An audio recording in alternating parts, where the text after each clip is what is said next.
4 by 3 pi r is 20, so 20 cube, and 5% of the metal is going to be lost, so into 0.95 has to be equal to 4 by 3 pi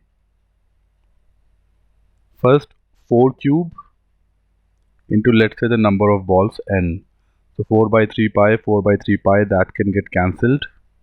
20 cube upon 4 cube will turn out to be 5 cube into 0.95 is equal to n. 125 into 0.95 turns out to be approximately around 6 less than 125, so 119. The first answer for 4 inches radius should be 119. Now for the other case, when the radius is 2, see, everything else will remain the same, just that rather than 20 cube being divided by 4 cube, it would be divided by 2 cube.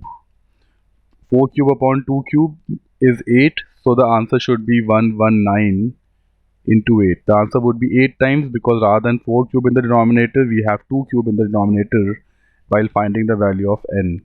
119 into 8 would be 19 8s are 152 and 800, so 952.